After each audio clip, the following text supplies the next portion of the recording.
In this documentary, we'll be featuring a company called Acme. It was established in 1959 and has had 3 generations of family in the business, and also has been around for over 50 years. This will feature how the company came to be today, from its first truck and its first location to what it is now. And also it'll have the second and third generations talking about how it came to be, with the history, what it is now, and how they think it will be in the future.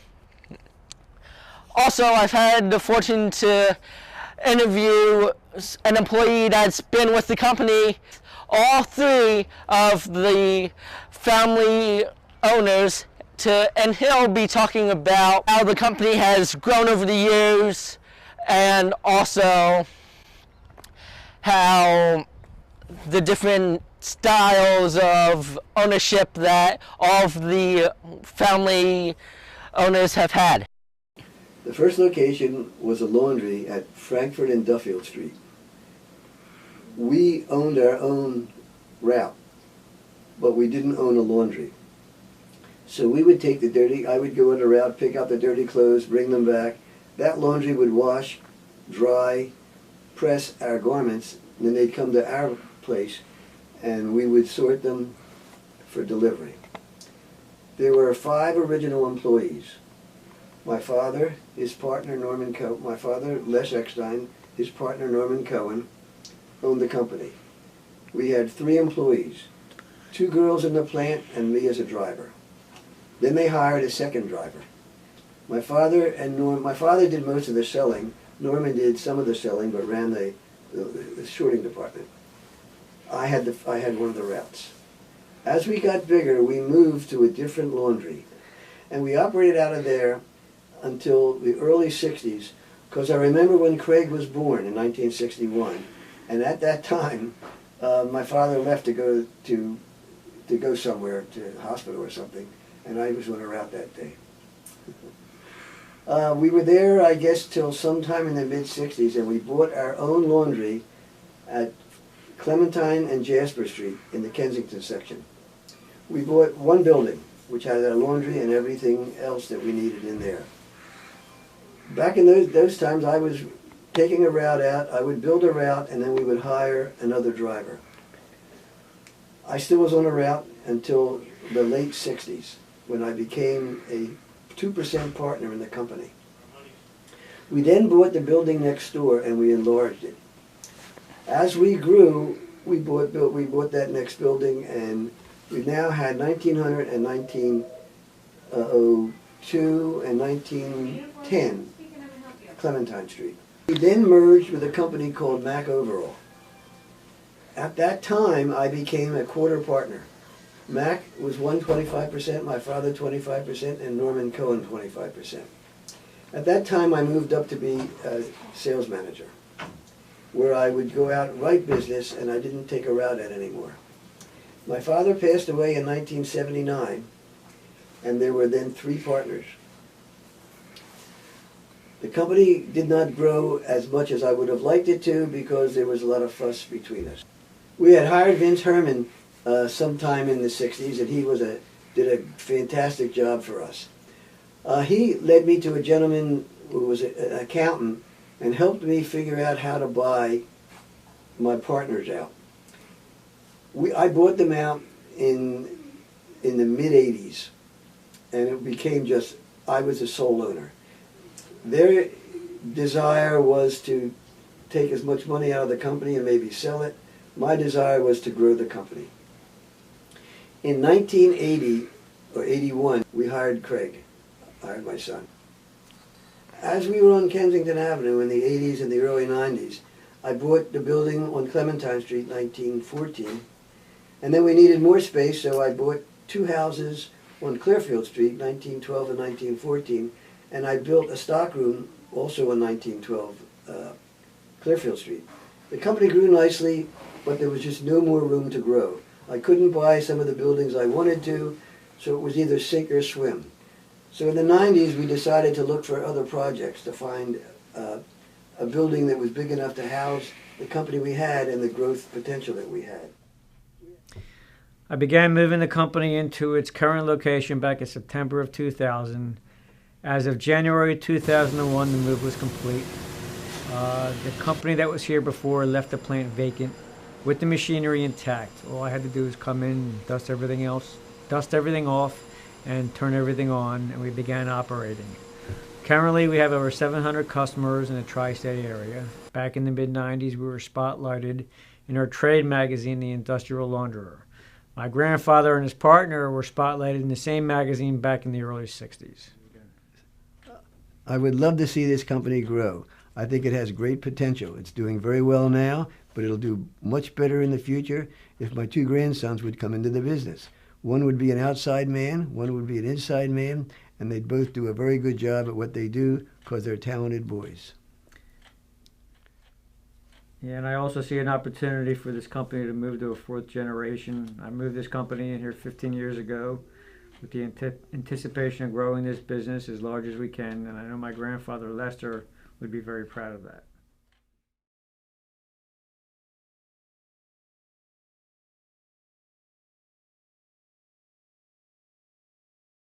Well, this September it'll make 42 years.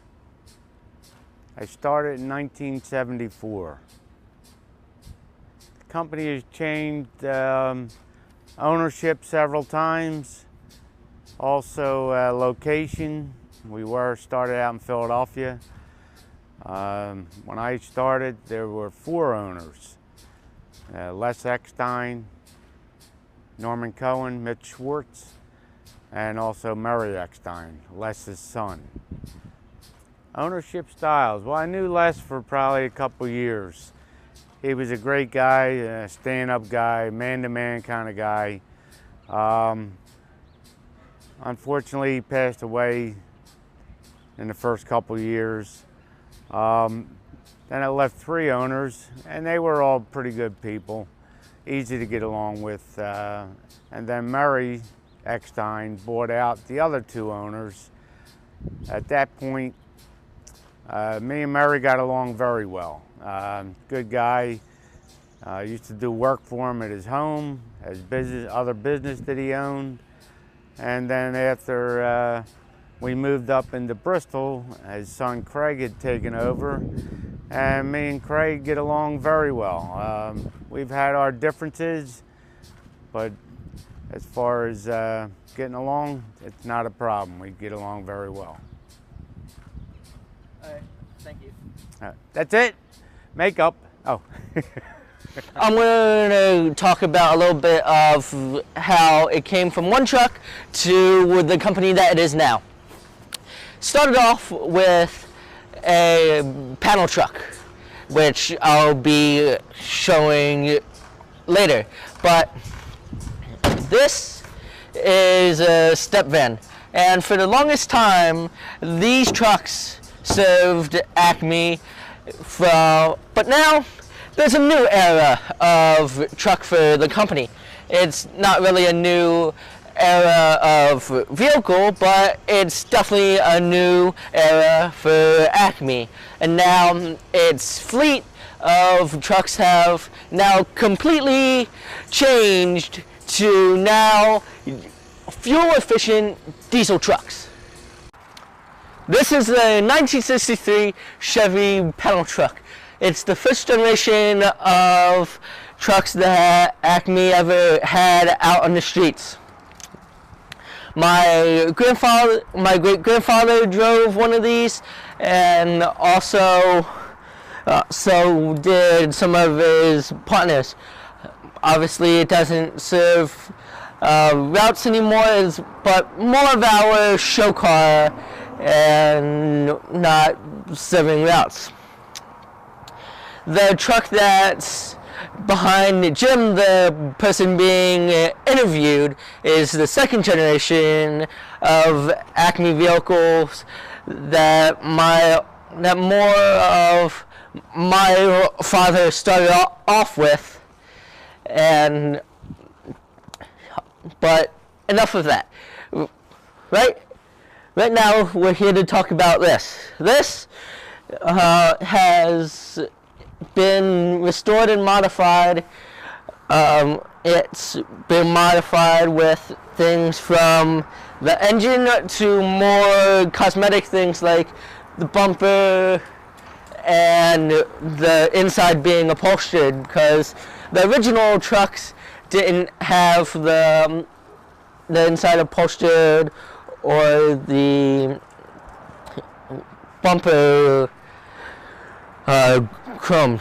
Also, inside, which I'm not sure if it can be seen or not, but I'll have pictures of it later, is a 1964 small block S Super Sport engine, which has power brakes, and also it had, which originally was a 6-cylinder, but now being modified, it has the small block.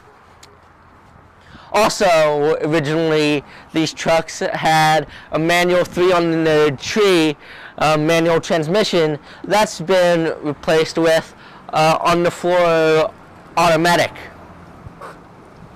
Also, there's a TV in the back for watching movies at the different car shows and all that. And also, what we do at car shows is that we give out pens and rulers that say the company's name on it. So in a way, it's still, well, not in a way, it is getting the company name out there.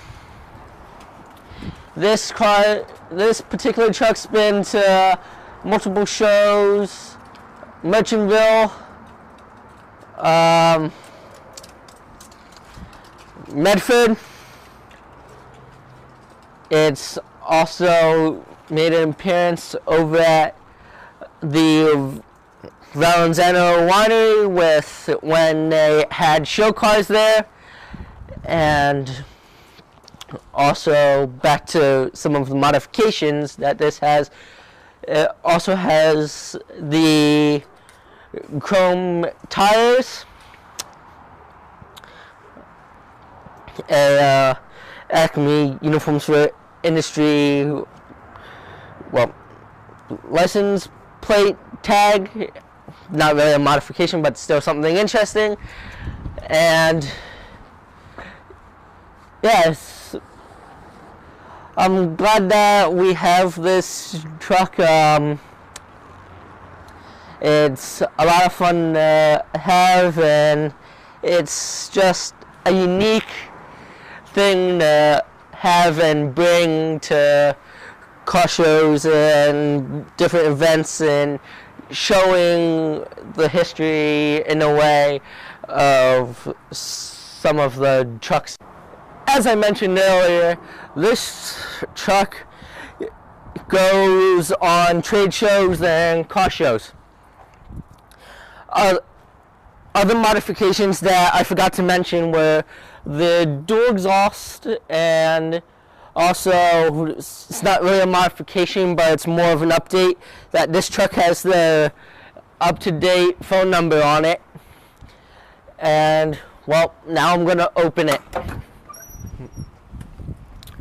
Now, this is what it would roughly look like at a car show, and minus the movie actually playing. We have multiple car-related movies that we play and that everyone can enjoy throughout the car show. It's won multiple trophies that you've probably seen some of during some of the interviews that I've had with the second and third generation owners. And, well, something else that I didn't mention is the bench seat that it has in the back. And as you can see, well, maybe, I'm not sure, but also at least you can see on the doors that it's completely upholstered. The rug that wasn't there. The original trucks was basically just metal and engine, besides the driver being in it. Now, it took a while to finally get this truck the way that it looks now, but hey, it turned out really nice. And well, I hope that you enjoyed seeing the company's show vehicle.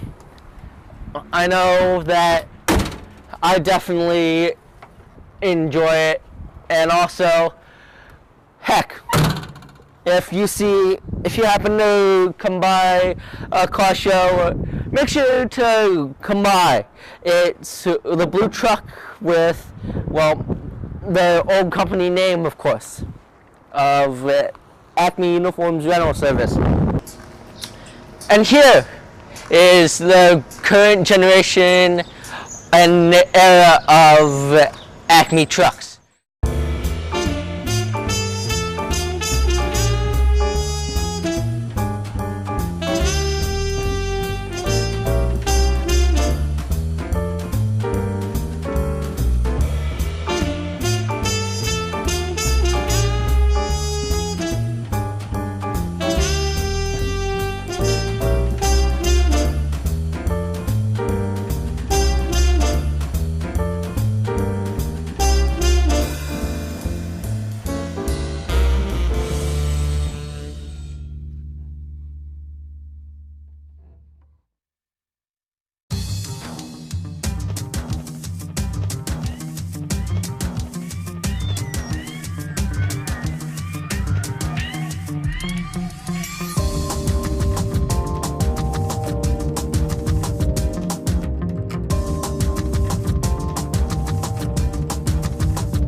Thank you for watching, and I hope that you agree with me that this company is a great example of the American dream, and also that I hope this company will be around for over centuries and many more generations of the family to come. And also, thank you for watching, and I hope that you enjoyed this documentary.